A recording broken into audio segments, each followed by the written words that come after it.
Audio compression for amateur radio. What do you need and how should you do it? This video explores some of the options. Okay, I've got an audio compression and monitoring setup here. I'm using a plugin which is running in a bit of software, which is this one called Audio Hijack, and I'm taking my microphone which has already been EQ'd, and that's going into this ozone plugin here. To get the gain correct, I've got this thing called huge gain, and then it's going out into a virtual interface which is being picked up by OBS that I'm recording the video on. In the background here I'm running a thing called Fritcher, and that's showing me the audio spectrum, the frequency spectrum of my audio, and this is the energy at each of the frequencies. This thing here in the bottom right is the level of my audio, that's the peak level in dBs, and this thing here, I'm not going to really use this today, but this is like a heat map of how much energy over the different frequencies are. The most important thing about compression is the level. The compressor controls the level of the audio. So let's open this up again and look at some of the controls. So all compressors have got basically this functionality, and we can go into a few different types of compressors later on. I'm using a software one because it's very easy to demonstrate, and this particular one is very clear. It shows you what's going on, so it's a great one to explain with. This compressor has got effectively two compressors in it. It's got this thing here called compressor and this thing here called limiter, and they're both compressors. Okay, anything that controls the gain of the audio based on the amplitude of it is a compressor. So that's a limiter. That could be the ALC in your radio. So anybody who tells me they're not running a limiter, it's not true, because there's always a limiter ultimately at the radio. Now the compressor, I'll just talk about this stage first of all. They're identical really, the compressor and the limiter, but there's an advantage in having one following the other. I've turned the limiter off for the time being. I've got the threshold of the limiter at 0, so it's not going to activate. And here I've got the threshold of my audio. And you can see here by this diagram, this is how the gain is going to change as my audio gets louder, okay? So this point here, I can actually move this up and down, and you can hear my audio going up and down. That is the threshold level, and as soon as the audio level gets to that threshold, the gain gets lower. And you can also see that on this graph here. See the graph scrolling past? This is what's happening with the gain. So if it was a gain pot or something, like the mic gain on the radio, it's kind of turning the mic gain up and down very, very quickly.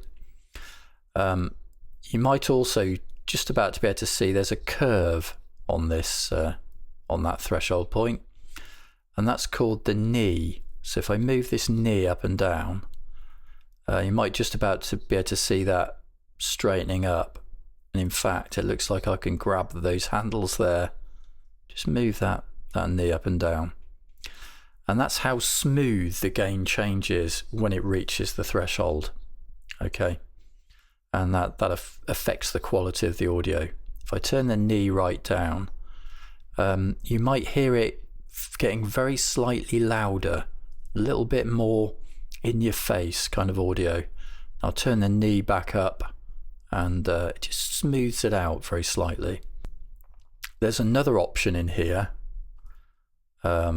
which is called the look ahead, and some compressors have got this look ahead, and what that does is it does exactly what it says. It's effectively looking ahead in your audio. Now it can't really do that, it doesn't know what's coming up in future. So to achieve this functionality, it has to delay the audio going through the system by that look ahead amount. I think I can find the information. There it is, delay compensation. Total system delay, 48 samples, 1 millisecond, and that's due to the look ahead that I've got enabled. Okay, now I'm jumping ahead of myself a bit here. So let's go back to the basics. So the audio levels going over the threshold and the compressor is backing off the gain. Now the speed that it backs that gain off is the attack time. If I put the attack time down to 0, it'll come on very, very quickly. And if I slow the attack time, it'll get slower and slower. Hopefully you can see that there in that blue graph. So attack time 0, it's coming down very, very quickly as I'm talking. Slow the attack time and it gets smoother. And you might also be able to hear the audio gets a bit clearer as well. All of these parameters affect how the audio sounds, so it's getting these right. The release time is how quickly it goes back up after it's actually reduced the gain. So if I make that very, very quick, the audio, in fact, let's go fastest attack and release time. So it's now following my audio very, very precisely, and it's a lovely, constant level, really compressing it well, but it doesn't sound very clean. So the trick is to get these parameters so that the audio sounds nice and it's doing the job that you actually want. Okay. Now the longer the release time, the better the audio is going to sound, the cleaner it will sound. But the average level of the audio is going to be a bit lower because it's reacting to the short spikes in my voice, and it's reducing the gain. It's taking a long time to go back up. And in fact, this is a bit of a problem. If I suddenly cough, and now I keep talking there, you can probably hear my voice getting louder and louder. Just do that again, make a little noise, and then it's gradually getting louder and louder. So you get this hunting going on, and you definitely don't want that. So 5 seconds is too long. Let's reduce the time there. And generally I like about 300 milliseconds or so as the optimum time for me on a single band compressor like this. And you don't want little clicks sort of having too much effect on the compressor. So 2 or 3 milliseconds, and that'll do the job. So the compressor has a ratio, and that's the amount of gain reduction per increase in audio above the threshold. So for every 3 times above the threshold the audio goes up, the resulting gain is only 1 that it goes up. So you can see that by that slope there on the compressor. So as I move the ratio up and down, you'll see that slope move. In fact, I've gone negative there. That's having the opposite effect, which I'm not really going to go into that in this video. And then, okay, so there's a ratio of 3 to 1, 4 to 1, and I can keep going up, and the higher it goes, the more of a kind of a limit it is, really, if you like. In fact, some of these compressors go up to infinity, so it means as soon as the audio hits that level, the gain is going to be reduced to maintain the peak at about that level, at least to a 30 to 1 ratio in this case. And it's the peak that's being controlled because I've got peak selected here in the compressor. There are also a couple of other options on this one. The peak's easy to understand. That's the peak on this oscilloscope waveform. You can just see behind the blue line. It's using that. If I click RMS, it's now using the RMS value, the root mean square, and hopefully you all know what that means, but it's kind of the average of the cycle, a whole cycle of the audio effectively. I don't know how long it's calculating the RMS figure in this compressor, but it could be over a period of time. Some compressors have that adjustable over how long that's computed. Because there's no adjustment, I'm assuming that's a cycle. Envelope detection mode, it says it uses the average level of incoming signal evened out across all frequencies. I don't really understand what that does. It's not really necessary for this video to understand that. I'd have to go and read in the help for this compressor. But peak and RMS are definitely options in most compressors anyway. I'm going to stick with peak for the remaining of this conversation. It's nice and easy to understand exactly what's going on, to imagine the peak of the audio waveform going over the threshold and the compressor activating. I can see here that it's reducing the audio quite a lot. See, by over 15 dBs, that this is the scale here on the left. Got -20. So there's quite a lot of compression going on here. Now hopefully you can hear that the audio quality changes depending on this ratio, and the higher the ratio, the less dynamic the audio gets. It's sort of a bit more forced, and then as I lower the ratio, it just sounds more and more open until we get back to no compression. Okay, this line's straight now, and then we go up to about 3.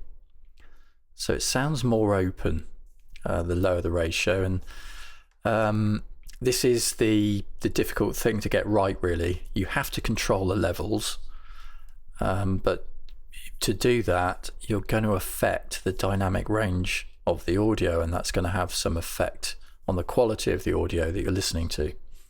Let's go back to a knee of 10. That sounds a bit better. And I'll also increase this ratio up to 30:1 again. Now hopefully you can hear that isn't too bad with the knee on. If I turn the knee off, there's quite a pronounced change in the quality there. Turn the knee up, it gets a bit smoother. So the knee keeps it a bit more open, a bit higher quality. I've set up a little test to show how distortion gets into compressors, and slightly annoying tone. Can you hear that? So I've got 2 tone generators, one at 1 kilohertz. Okay, that's that one, and another one down here is at 50 hertz. So I'm just going to pop that back to 50 hertz, just a low frequency, and I'm just going to turn this output off just so it stops annoying us, if I can turn it off. There we are. And another thing that I've got in this test now is a spectrum analyzer. So this here is the output spectrum of that test that I was just doing there. So if I move that frequency up and down, see that 50 hertz moving up and down there? They're both at the same level, -20 dBs should be. Don't know why that's showing at a lower level than that, but anyway. Compression's off. Turn the compression on. There we are. Now, I don't know, again, that shimmering is probably some artifact of this spectrum analyzer. Let's increase the window size. Okay, so then we got compression off. There it is, off. Turn it on. You can start to see these other little frequencies appearing. Can you see that? Now I'm just going to, that adaptive release, I've just turned that off, just so I've got proper control of this compressor. So if I turn the threshold up to 0, that's the pure frequencies coming through. And as I increase or lower the threshold there, you can see the gain changing, and these extra frequencies are coming in. So I wonder what actually affects these. So if I turn the attack down, well, see that? So that's attack 0. Then I turn the attack up. Attack 0. So what's going on here is we've got two pure tones, if you like, and they're going into this compressor, and it's causing a non-linearity. So one frequency is actually causing the gain of the other one to move up and down, and vice versa. And that causes some mixing. And what you do is you get the sum and the difference of those frequencies produced within the mixer. I'll show the equation on the video briefly if you want to go and look up why that is.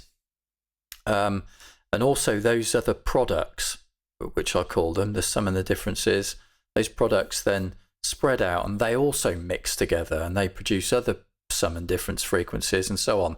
So you end up getting this band of distortion. Sorry, I just hit the microphone there. So anyway, higher the attack time, they disappear. Slower the attack time, the more they come. The lower the release time, the more they appear. See that? Increase the release time, the more they disappear.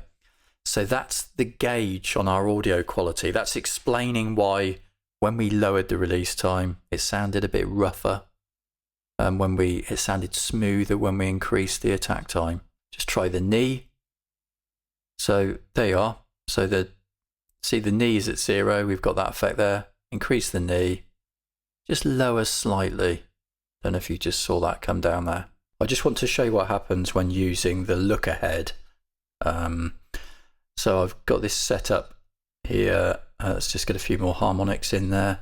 There we are. Really quick attack and release. And if I go and change the look ahead now, so we're on 1 millisecond, pop it to 0. Not really much what's going on there. Let's move that up. Not a lot. There's some change in this level here. That's definitely getting smaller. Okay. So the longer I make the look ahead, it's not. Oh, hold on. Actually looks like it's getting higher there when I go up with a higher look ahead. Bit smaller. You know, not as dramatic a difference as affecting the attack and release times, but it can dramatically affect the audio. And I'll just do a quick demonstration of that. Right, here's the a limiter running. So compression ratio 30:1, 0 attack time. So it's going to catch those peaks as soon as it can. There's going to be very little overshoot on that curve there, hopefully. And I've got a reasonably long release, 300 odd milliseconds. Still probably sounding quite loud to you. And this is of course one thing you might be trying to do on your radio to get the average audio level up. So I'm just going to lower the release time, and there we're starting to get quite a bit of distortion. It's very loud but very distorted. If I now go into the dynamics, this is the look ahead time. Let's try look ahead 0. That's all the way down to 0, so it doesn't get much worse than that. Now I'm going to turn the look ahead up all the way up to 10 milliseconds, and now you can hear it's much smoother.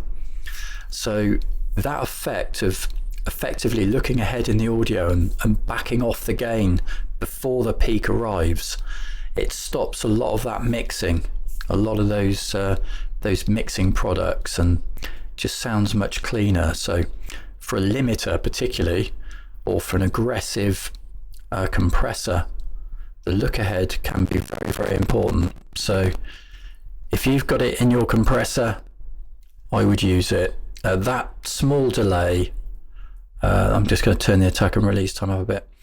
That small delay there is, you know, a price worth paying for that extra quality of the audio. I've got another demonstration of non-linearity, and this is what will happen if you overdrive the radio and it gets compressed or it clips, something like that. Not quite compression, but very similar with the same mixing effect. So I'll quickly go into it in this video. So I've added this thing here called isotope trash, and this lets you control the linearity of the system basically. So we've got our nice two nice pure tones there. I am just going to increase the frequency of this again, just so it's a bit closer, you can see what's going on. And this curve here, this is the shape of the linearity of the system. So what that's showing is that if a sine wave comes in here and gets multiplied by this curve, you're going to get a perfect sine wave out the other way. There we are. If we start to bend that curve, see all the harmonics? These harmonics appearing here? Not harmonics, sorry, products. Okay, I mean, we will get some harmonics as well, actually. We'll get, because it's starting to interfere with this 1 kilohertz one, we'll actually get some 3 kilohertz directly from the harmonics on this system. I was trying to get it a bit more square at the top, but see, the squarer it gets, the worse it gets. So the more it clips, the more products that you're going to get, and the worse the audio is going to sound, the more distorted it's going to sound. And I'll come into that a bit more when we talk about radios and even linear amplifiers, because anything that affects the audio coming out, the linearity of the system, it's going to degrade your audio quality. And that's why, you have a linear amplifier that's not linear.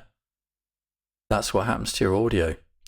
Why have 2 stages then of compression? And hopefully you might be realizing now, but first stage, let's go to a ratio of 3. Still quite like the sound of that. Still got some dynamics, and I've still got some gain reduction going on. But sorry about the noise. I've just coughed into that there just to get that level up. Now, so I want to limit this audio to, say, 20 dBs. It's very important in a radio transmission. You really can't have any audio over that level. That's where the limiter comes in. So I'm now going to lower the limiter. I'm going to set the limiter at minus 20. I'm actually going to turn the knee off because I don't want it to come in at all. I'm going to give it a 30:1 ratio. I'm going to set the attack time to 0, and I'm also going to set the release time quite fast because I just want to catch any peaks that go over the top. Okay, so now when I cough, it's the limits kept below the right level, and the audio quality generally sounds a bit better because I'm only compressing with a 3:1 ratio. So that is a basic setup of a single band compressor and limiter. Now, there are some side effects of compressing this, and you might be able to start to hear it. Can you hear the essing? Okay, it's really getting quite, if I bypass this, this is my voice now normally, and then I turn this back on, the S's are getting more prominent, and that's because this gain is generally being reduced as I'm talking. Okay, now if I'm quiet for a little while, when I hit the S, the gain is at maximum, and it's going to bring that S sound up to the same level as the rest of my audio. Okay, and that's an undesirable effect. And as the bandwidth gets narrower on the radio, it can sound more and more prominent. There are a few ways of dealing with the essing, and there is such a thing as a de-esser, or you could do it with compression if you've got multi-band. So let me look here, and I'm going to add another band of compression in here, about 2.1 kilohertz. So that's our settings that we had before for the main audio. This is the setting there for the high end, so I'm going to mimic the settings in the other one. Right, let's see what the comparison is there. That's very similar there, isn't it? There is a bit of gain on this band as well, actually, so just pop that up to 3.2 as well. So multiband compressor. I can now start to deal with the different frequencies of my voice differently. So this is starting to overlap slightly with EQ, which I looked at in another video. I'll put a link to the video now in this video for you to go and have a look. So I'm looking now separately. I can see the gains being dealt with separately on the high and the low band. Again, from my EQ video, you might remember a mention of the pink noise line, which is a 1/f frequency line, and the fact that every time the frequency doubles, basically the volume that your ear will hear that at is double, because the amount of energy goes up. So that's why the S's, even though they're the same level as the lower frequencies, they're sounding far more prominent, because they're those higher energy frequencies which just sound a lot louder. So we need to reduce the sound of that. You can do a bit with EQ. So effectively, when I say EQ, I mean the actual levels. So we could just lower the gain slightly, sizzle. There we go. But some particular words are good for testing these. Sizzling and sausages is ones I like to use. But if I lower the threshold, let me lower this here about 10 dBs lower. Sizzling. So I'm just going to move this switch, sizzle. There we are. Just move it there till it sounds a bit more natural again. So that's the sound with the thing switched in.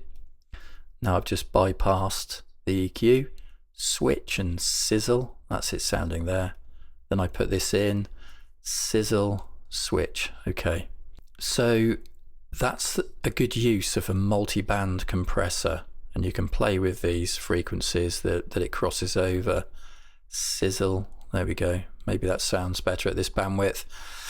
On the narrower radio bandwidths, it's about 2 kilohertz is a good frequency to use. Right, as the frequency goes up, the release time that you need actually gets lower. If I start lowering this release time here down to about 30 milliseconds, can you hear that the audio quality hasn't been affected as much as it was with the overall system down at 30? If I do this now down to 30 on here, it's starting to sound much louder at that level. And if I go onto the top end, I can really make that quite short. Sizzle, sizzle, sizzle, sizzle, sizzle. Okay, it gets a little bit louder, but it doesn't sound too bad. I'll come on to, it's important to know just for a bit later, I'll show you a slightly different method of de-essing, and that fact's quite important. You can also lower the attack time as well. If I make the attack time, say 0, sizzle, sizzle, sizzle. Okay, sizzling sausages, that's 0. Sizzling sausages. In fact, it sounds a bit better, doesn't it? It's because of the higher frequency in my voice, a nice fast attack time tends to just smooth that out. So I go 0 there, maybe give it sort of 100 there, sizzle. I'm starting to hear a very clear top end now in the audio.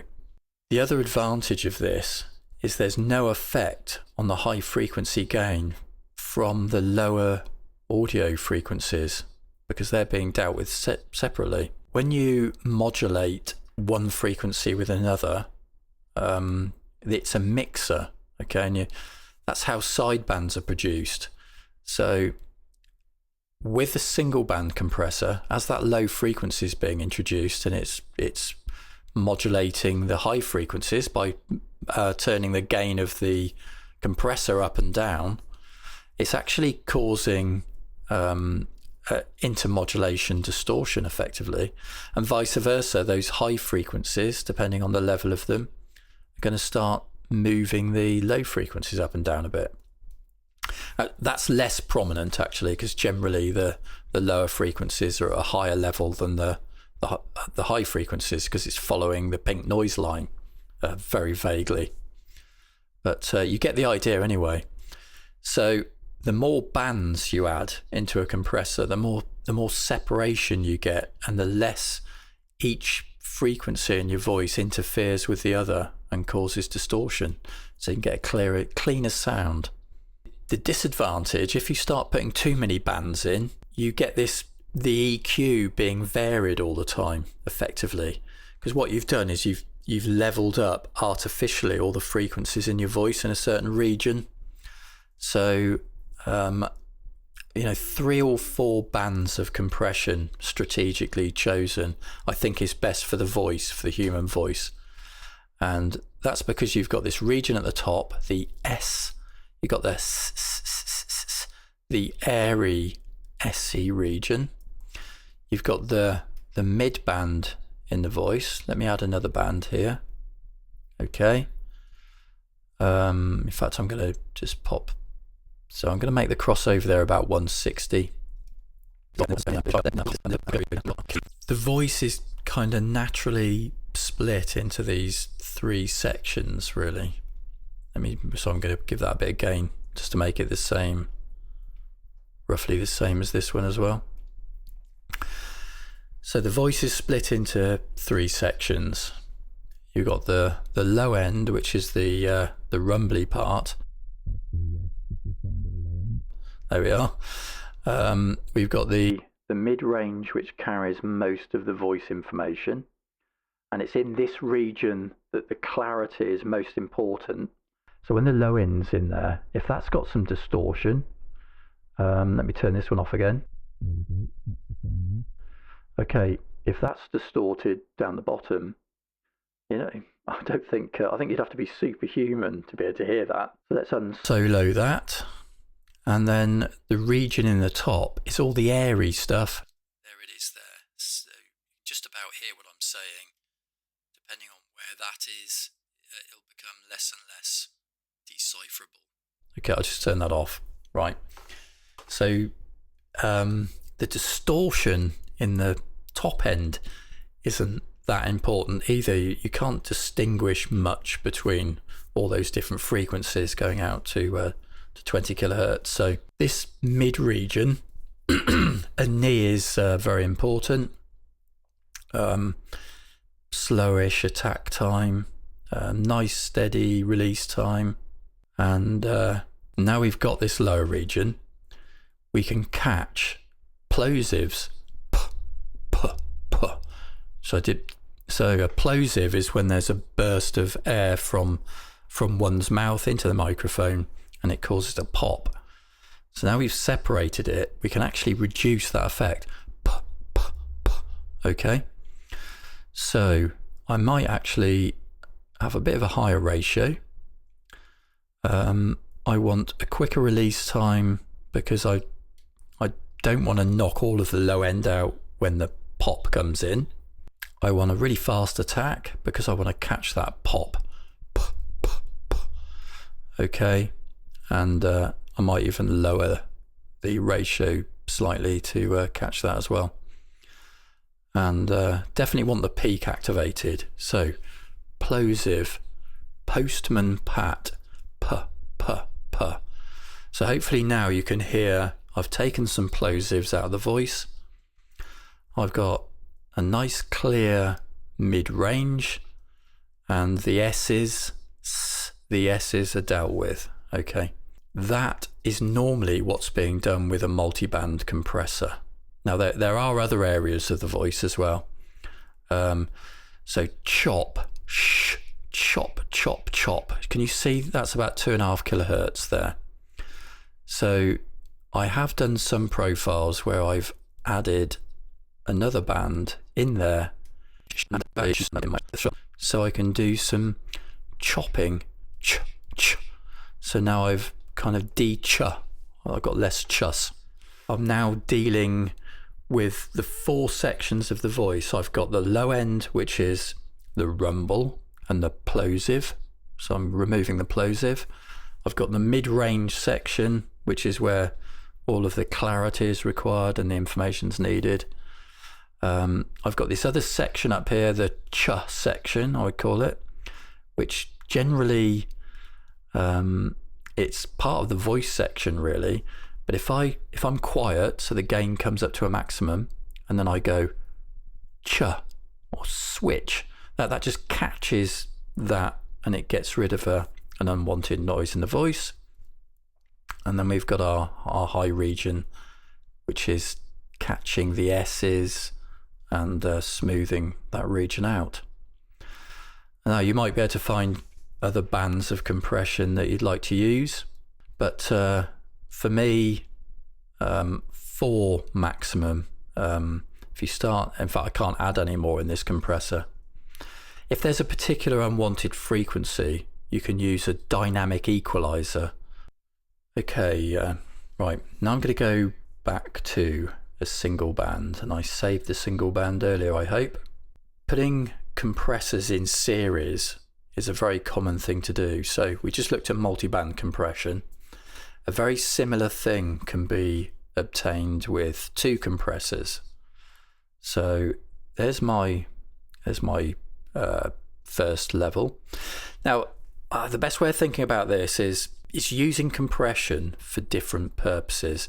If you want the audio to be at a constant level, so as I'm just moving back now away from the microphone and I'm coming into the microphone, I'm still getting a bit of compression, so it's helping to even out the audio level as I move my head around. Okay, that is a gain adjuster for the voice.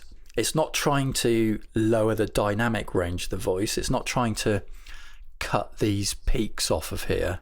This is trying to get the audio to one consistent level. Okay, so in fact I've got no limiter on there.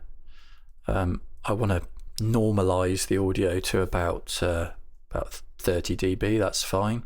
So I'm going to pop this ratio up, okay, quite high. Don't really want it going over that. A nice slow attack time, and in fact there we go, yeah, sort of 100, well, let's do, I don't know, 100 milliseconds or so. Really nice long release time. So now what I've got is a nice slow, kind of sluggish moving line, which is setting, let's go up to 30 ratio. It's controlling the overall gain. So I'm right in close to the microphone now. Now I'm going to back off away from the microphone, and you can see the average level go up. But it doesn't sound right, does it? In fact, and if I make a sudden noise, oh, there we go, it flies over the top. Okay. So the trick is, in fact, the other thing you do with this a lot is use the RMS rather than the peak, because the RMS sort of smooths out the peak slightly. Okay. So that's my compressor number 1, sounding a bit ropey. Let's grab another, let's use the same compressor, Ozone 9 Dynamics, and I'm going to follow the original one. This time I'm going to have a nice fast level, so same sort of region, 30 dBs there. Nice high compression ratio, or well, 3 to 4, something like that. Very quick attack, quickish release. Let's do that there. Smallish knee. Okay, it's a good starting point. Let's see what kind of level reduction that I'm getting. So there's my compressor number 1. In fact, I'll rename that leveler. No, not leveler. Let's call it, yeah, ALC. Didn't want to confuse it with a level. Okay, cool. Keep that at dynamics. So what we've got now is our nice slow unit there, the ALC, which is controlling the audio level no matter where I am in front of the mic. Now I'm leaning back away from the mic, and hopefully the level's fairly similar. And now I'm right in by the microphone. In fact, I'm really talking right into it now. And now I'm talking a long way away. You can hear the chair creaking there. So that's done a pretty good job of leveling my audio. And this second compressor is catching the overshoots, if you like. Any energy that goes over the original ALC compressor is now being caught. And in fact, I'll do a really quick release time. There we go, 32. Sizzle, sizzle, sizzle. Let's lower the knee. That's sounding quite good. In fact, that's better with the knee off for me. It's just catching those fast transients there over the top. Right, and I don't know what kind of ratio I can get away with without sounding good, but that's not sounding too bad. That's kind of like combining it with a limiter. It's not too bad anyway. A little bit clearer down at 4:1. I've got the essing problem back. Right, side chaining. Now, side chain is a bit of a strange word, but what it's saying is that there's another audio signal coming in around the side, which is going to control the gain of the compressor. Okay, and this compressor supports side chaining, so I can control the gain of this based on this filter. I can give it a boost. Well, there's a tilt. Actually, I'm going to give it a tilt. Okay, because I don't want to get rid of the low end controlling that compressor. Otherwise, I'm back to it hunting. Can you hear that up and down? So I want to keep some of that in. But what I want is, if I do an S, I want it to have more effect on the gain than the lower frequencies. Okay, so I'm going to tilt it. And now, okay, can you hear that? Sizzle. That's now, let me look at the gain here. Sizzle. So it's taking more gain out when I S than with a low end of my voice. Okay, and that's a really good de-esser. It evened out the audio a little bit to the pink noise curve. But I do need this very fast release to be able to do that. Otherwise, 1, 2, 3, 4, 5. Can you hear that coming back really slowly? Otherwise, the S is going to affect the low end too much. Okay. Now the IMD, so the distortion between the different frequencies isn't so much of an issue here, because I can only make that noise when I stop making the other noises. So to separate the S's off isn't too bad. But of course, I've got the IMD going on with the low end and the mid-range in the voice. But it's preserving the EQ as well. You know, it's doing a lovely job. Generally, my audio EQ is affected in a minimal way using this method. Still got the plosives probably. Okay, got a bit of a plosive problem. And so catching that with another compressor is probably a good idea. Okay, or we can use a dynamic EQ. Normally I actually use a dynamic EQ. Let me try and get one of those in the chain. So I've grabbed myself an Oxford suppressor, and I want to put that in between the slow and the fast compressor, because I don't want the fast compressor to catch any plosives and interfere with the audio there. So let me open up the suppressor, and I want to suppress the low frequencies because that's where the plosives, that's where the pops are. I don't want it to be auto level tracking. I want to be able to control the threshold myself accurately. I want it to be really fast attack, about 80 milliseconds release, and I'm going to lower the slope on this to say 12 dBs per decade, just so it's got a nice slope up. The plosives tend to gradually increase with frequency. They're not confined within one block. So let me turn the heavy compression on, and I'm just going to lower the threshold until it starts kicking in. Postman, there we are, it's kicking in there. In fact, I'm just going to cut it a bit more, turn that threshold up there. Postman pat. So I'm just trying to catch the edge and then cut it out entirely. Postman pat, there we are. So let's do a quick A and B and see what effect this is having. So Peter Piper picked a peck of pickled peppers. Postman pat. Peter Piper picked a peck of pickled peppers. Postman pat. So that's with the effect out, and then I put the effect in. Postman pat.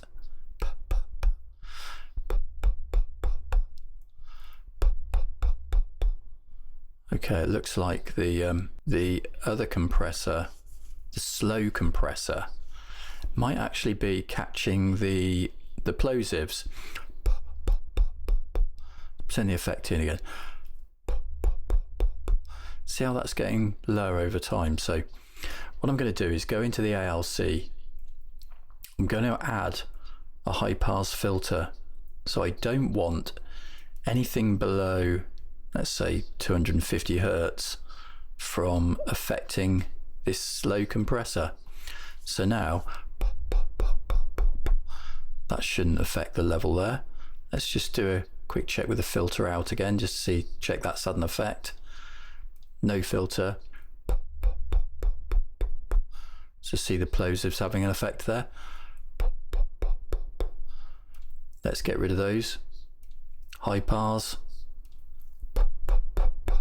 Now we're getting no effect. Might just lower that frequency slightly because I do want it to catch the audio nicely. My audio frequencies and not the plosive. There we go. So that's now reacting to the average of my voice.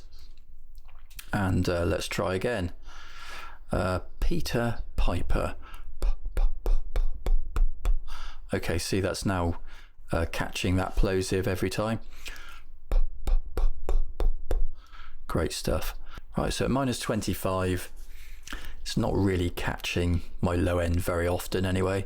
But as soon as I say Postman pat, Postman pat, that's with the suppressor in. Now I've taken it out. Peter Piper. Listen to that. Then I'm going to put it in. Peter Piper. So that's doing a pretty good job of removing my plosives now. I'm happy with that. Right, here I am talking to the mic. So I want to show you what's going on. So Postman pat, I'm now talking right very close into the microphone. I've got this pop filter. If I bypass the pop filter, it's just far too much for the mic. Okay, now I'm moving away from the microphone, so you can kind of see how far away I'm getting, and the level now should be very similar. But now it's getting much more echoey because of the room. This room is awful. You can probably see a bit in the background. It's all wood, got a wooden ceiling.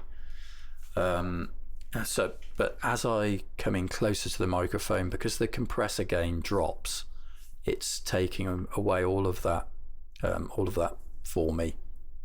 Okay, so I've gone back to the multiband compressor, and I want to investigate how good this is at controlling the audio as I move backwards and forwards from the mic. So you can see I'm very close to the microphone at the moment. I'm just going to move further back here. Okay, it's not too bad, is it? But can you see now there's compression going on in the mid-range there.